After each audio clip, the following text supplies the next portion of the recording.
Hi guys, हामी चाहिँ दोलखाको short trip गएको थियौँ 3 दिनको है। यो हामी जडीबुटीबाट गाडी चढेर धुलीखेल पुग्यौँ।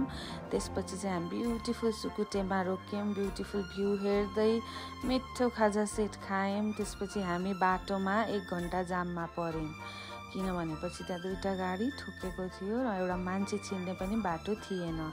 त्यसपछि फाइनली हामी चरीकोट पुग्यौँ होटलमा। अनि त्यहाँको हामीले जोईलाई भेट्यौँ। त्यसपछि भोलिपल्ट हामी बिहानै उठेर चाहिँ कालिम्पोङको लागि निस्कियौँ। भ्यू हेर्दै कुहिरो लागेको थियो सबै ठाउँमा। त्यसपछि हामी कालिम्पोङ पुग्यौँ, दर्शन गऱ्यौँ, पूजासुजा सबै गऱ्यौँ। एकदमै पानी परिरहेको थियो।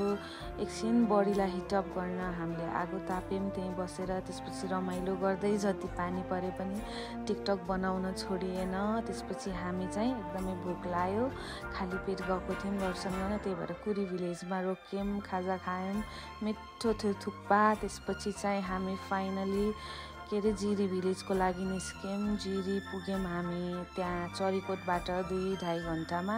त्यसपछि हामी घुम्न थाल्यौँ। अनि त्यसपछि हामीले त्यहाँको मिठो मोमो खायौँ, फ्रेस थियो एकदमै। त्यसपछि हामी काउ फार्म गयौँ, काउ फार्ममा काउहरू हेऱ्यौँ। त्यसपछि एकछिन खोलातिर गयौँ, एकदमै पानी परिरहेको थियो, जाडो थियो। एकछिन भ्यूहरू हेऱ्यौँ, टिकटक बनायौँ, रमाइलो गऱ्यौँ। त्यहाँ एउटा बाजे भेट्यौँ, उहाँसँग पनि फोटो खिच्यौँ। त्यसपछि हामी होटल फर्क्यौँ।